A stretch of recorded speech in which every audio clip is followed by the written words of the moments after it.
Dans l'épisode précédent, nous avions corrigé un bug où c'est une régression en fait, où Mercure ne réagissait plus à earliest.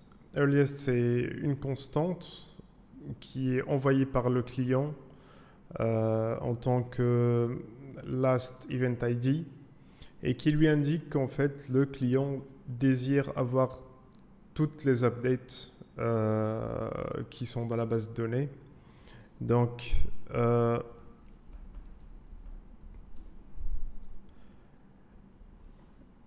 nous avions en fait oublié de faire ce test et maintenant c'est corrigé. Alors aujourd'hui, ce qu'on va faire, c'est que si on regarde un petit peu ce code avec ce if et ce else par la suite, on va voir le code à proprement dit.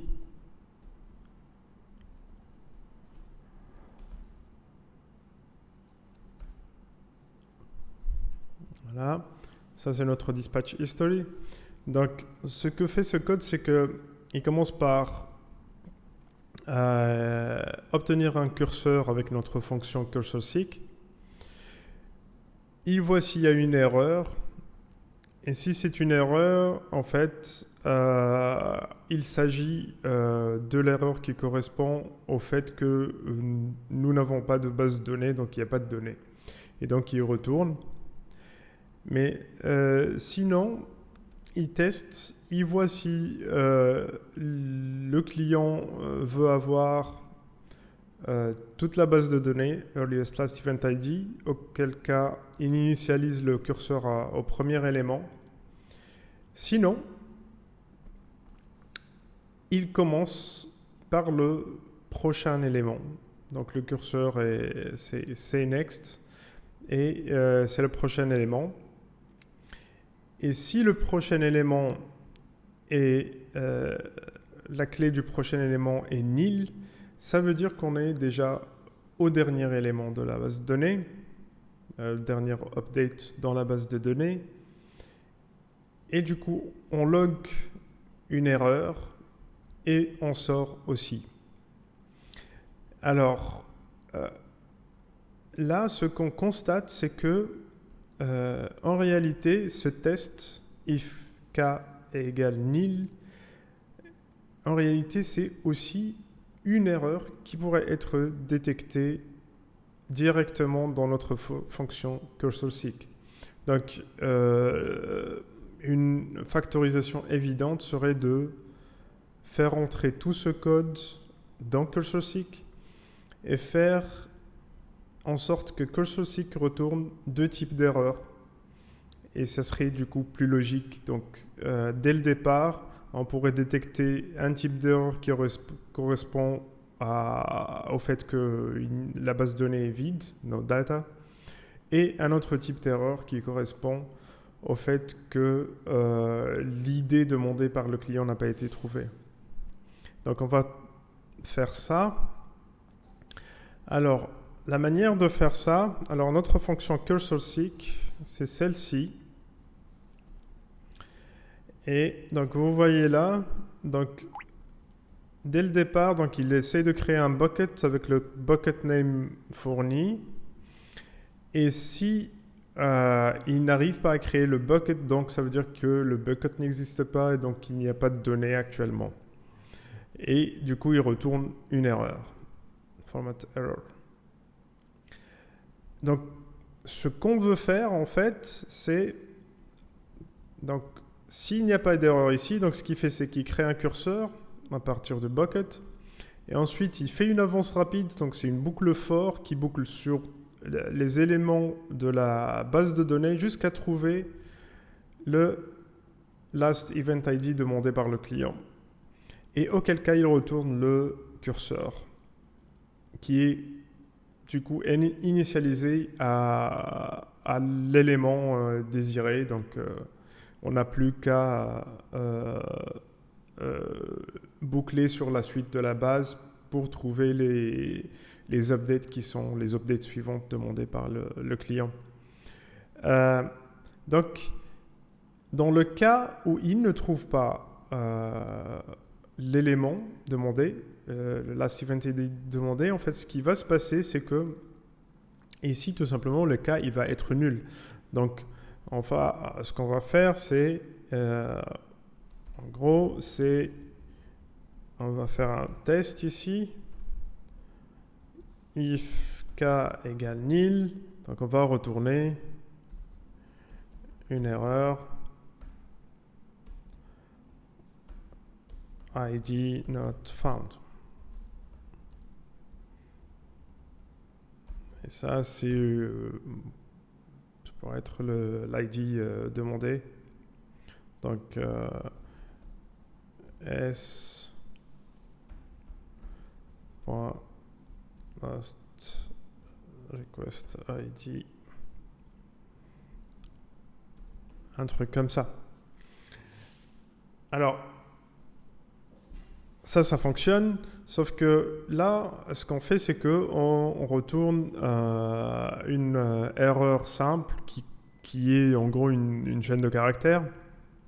Les erreurs dans Go sont une interface. Donc là, ce que vous voyez là, donc ce type error donc, qui est retourné, c'est une interface. Et l'interface, en fait, c'est tout simplement, ça consiste en ça exporte une seule méthode, qui est la méthode error. Donc,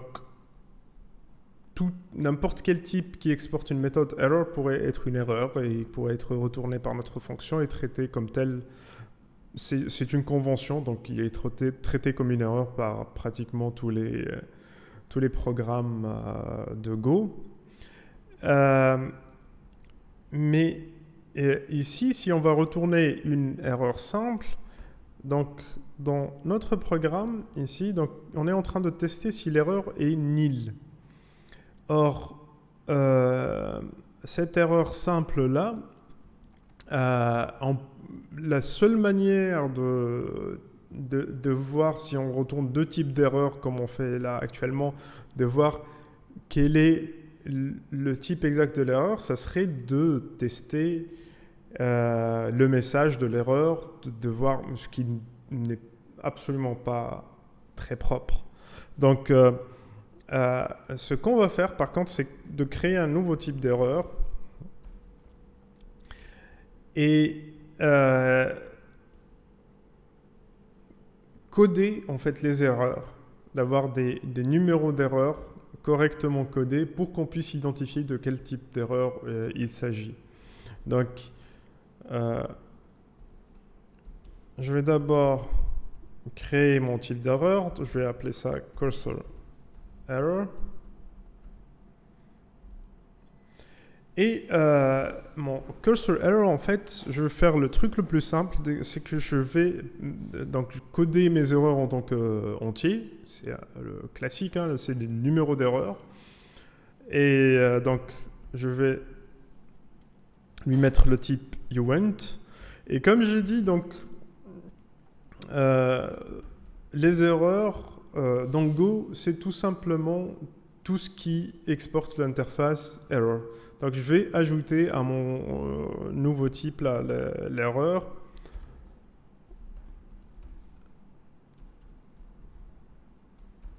Une méthode error.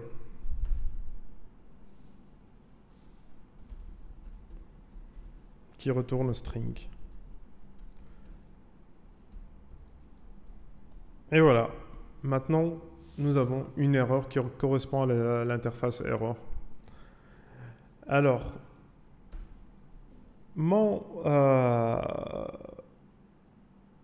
ma méthode error va devoir formater mon erreur selon son type.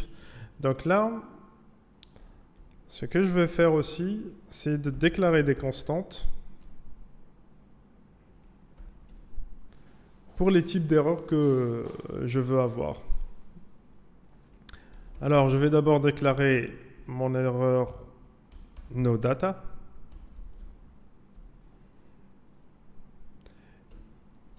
et donc de type cursor error.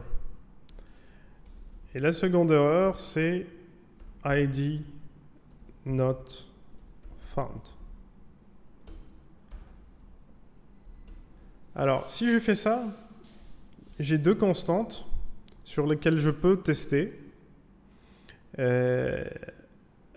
Je peux distinguer deux types d'erreurs dans mon code. Sauf que ici, elles ne sont pas initialisées. Donc, ce que je vais faire, c'est que je vais initialiser cette erreur à 1, par exemple, et la deuxième erreur à 2. Mais il y a un truc super cool dans... D'abord, dans Go, il y a une auto-initialisation. C'est-à-dire que si je fais cursor error égale 1, comme ça, et si je mets rien dans les lignes suivantes, si je mets pas ici cursor error égale 2, Go va automatiquement initialiser les constantes suivantes de la même manière que la première constante. C'est-à-dire qu'il va toutes les initialiser comme étant de type cursor error et dont la valeur est 1. Toutes. Mais c'est encore plus cool parce que Go a une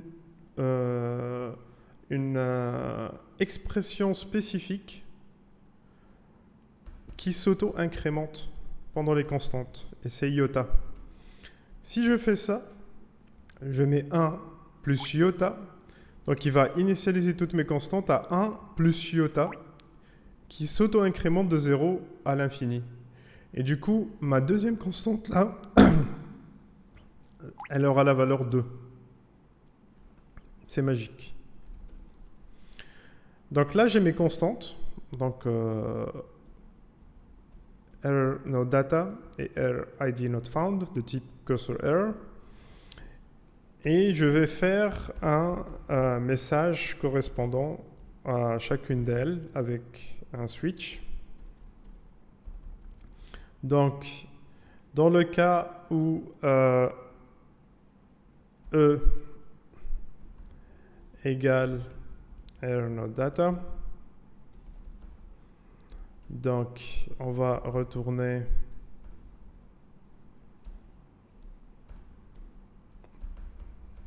donc on va mettre cursor de point dans tous les messages, no data found.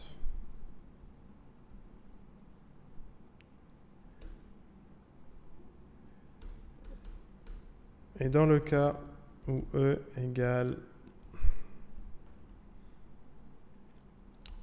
RID not found, on va retourner ID not found. Voilà. Mon switch. Et au cas où il y aurait un autre cas, donc on va retourner unknown error.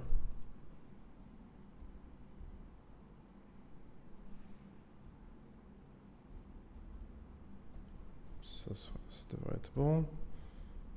Je vais enlever no data found, comme ça les messages sont plus distingués. Et maintenant que j'ai mon nouveau type d'erreur bien défini, je vais l'utiliser dans ma fonction cursorSeek. Et donc là, au lieu de retourner mon message là, je vais retourner mon erreur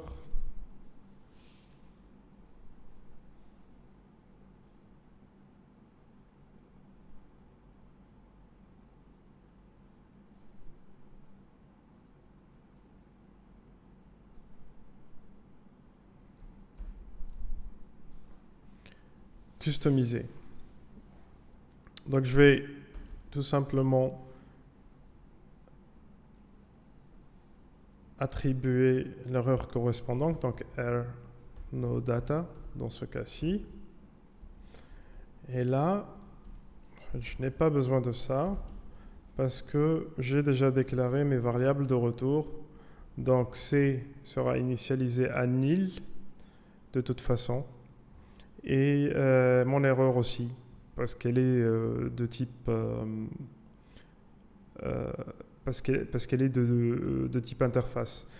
Donc les objets de type, les variables de type ou les paramètres de type pointeur, comme ici, et de type interface sont initialisés à nil. Donc quand je fais return ici, par défaut ça retourne nil et nil. Et comme j'ai affecté mon erreur, donc ça va retourner nil et mon erreur, comme il faut. La deuxième erreur, je vais faire pareil.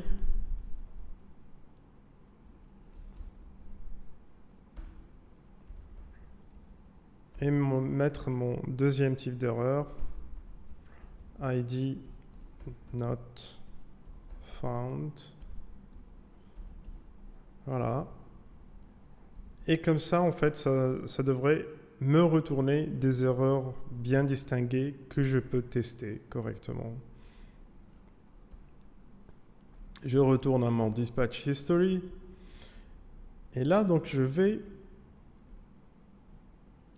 Donc, premier test, donc je vérifie qu'il y a bien une erreur. Mais par la suite, en fait, ce que je vais faire, c'est de voir quel type d'erreur il s'agit. De quel type d'erreur il s'agit. Dans case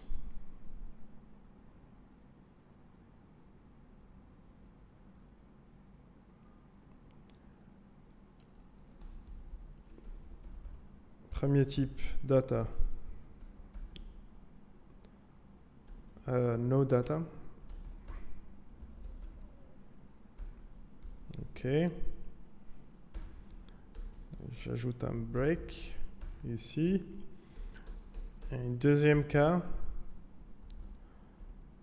ID not found. Alors, dans le cas de mon ID not found, en fait, le code qu'il me faut, c'est exactement celui-ci.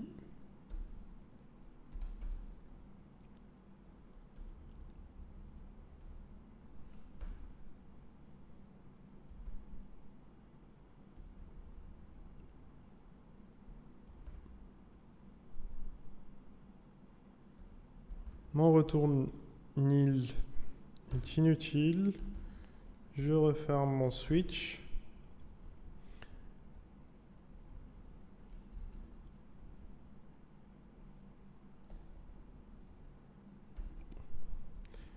Et du coup, le code ici est aussi beaucoup plus propre. Donc là, le test est clair.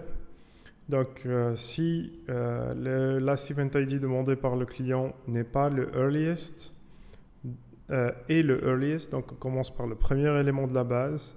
Sinon, on commence par le prochain élément du curseur. Alors, j'ai un petit doute quant à mon case ici.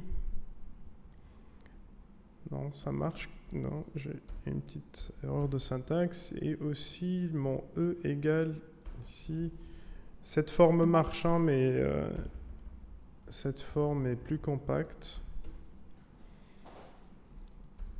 Voilà, ça devrait marcher. Testons.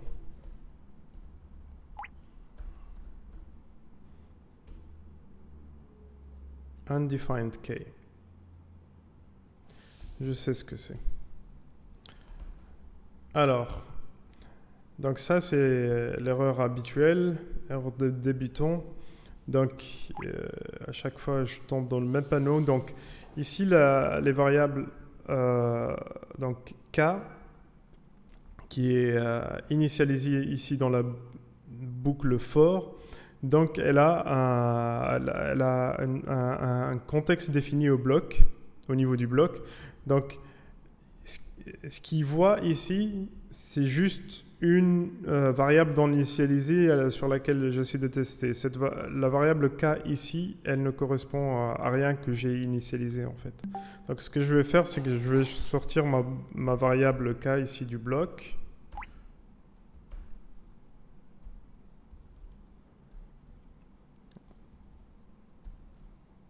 Et mettre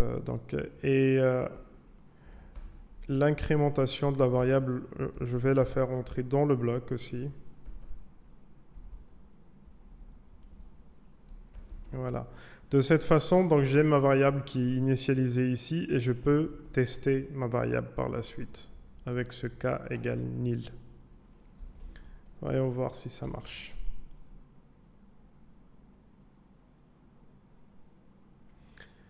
Ok, donc là ça bloque dans mon test topic selector history.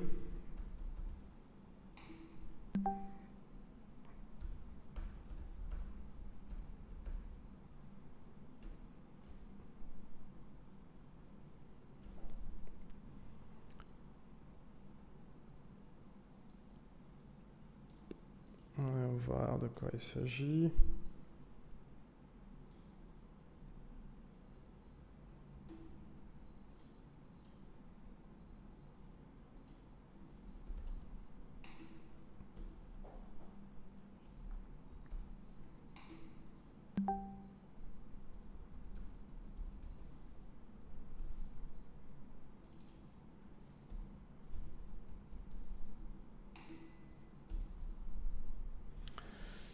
Alors, c'est ma fameuse fonction, là, mon fameux test où il crée 4 updates et il s'attend à recevoir donc le earliest last event ID. Donc il crée un subscriber qui demande le earliest last event ID et il s'attend à le recevoir. Donc là, il ne reçoit pas le earliest last event ID. Donc, ce qui s'est passé en fait, c'est que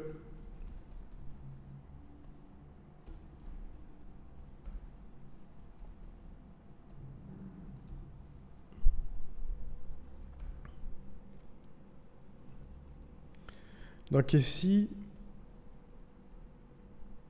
mon test sur le earliest last event ID qui se passe ici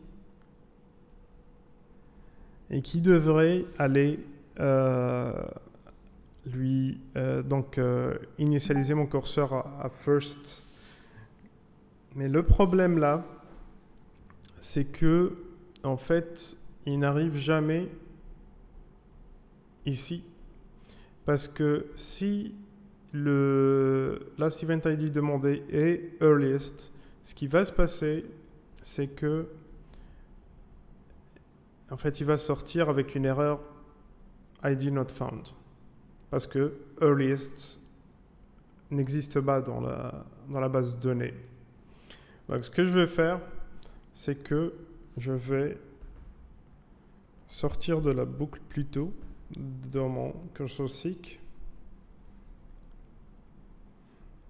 Donc ici, donc premier test, je vois si la base existe, si le bucket existe, sinon error no data.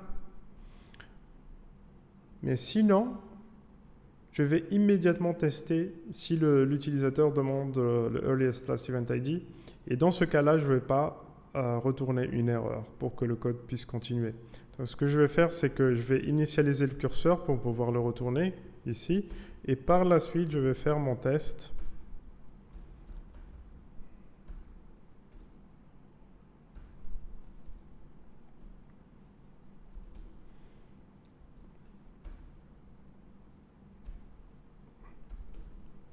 Comme ça, je retourne mon curseur immédiatement après. On va voir si ça marche maintenant.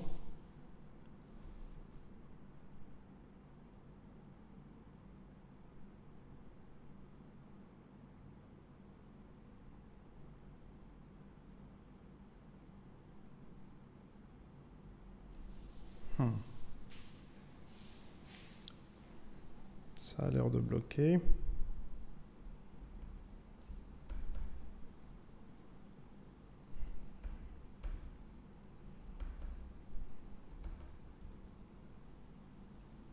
Ouais.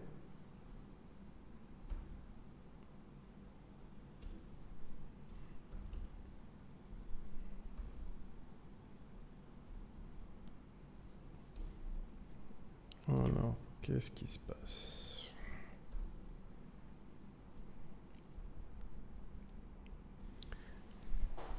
Donc j'ai mon cursor seek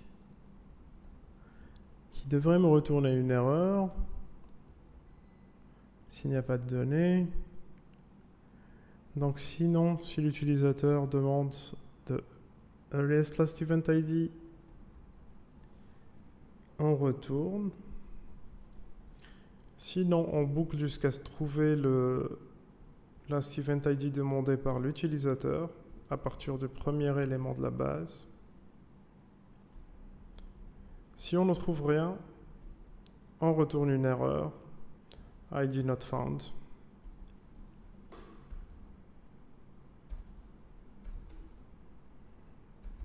Ça me semble être bon.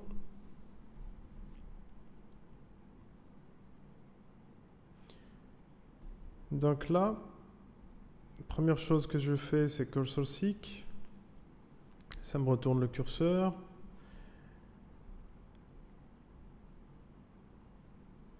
S'il y a une erreur, donc error not nil, on teste pour voir de quel type d'erreur il s'agit. S'il s'agit de no data, il n'y a pas de données dans la base, donc on retourne.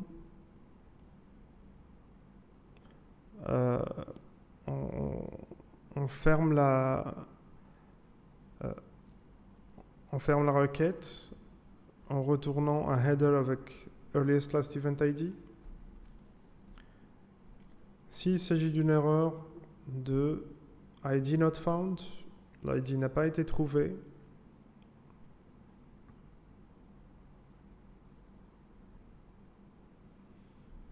on log l'erreur, on dispatch le dernier last event ID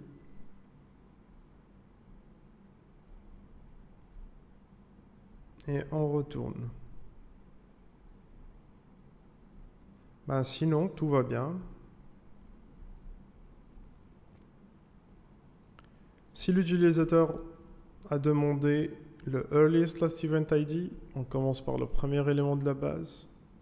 Sinon, on commence par le prochain élément de la base et on boucle.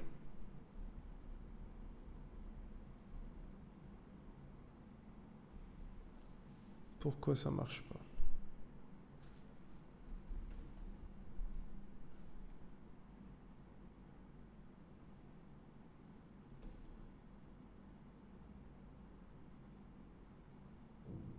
Ah, ça marche. En fait, j'aurais juste dû attendre un petit peu plus longtemps. Testons.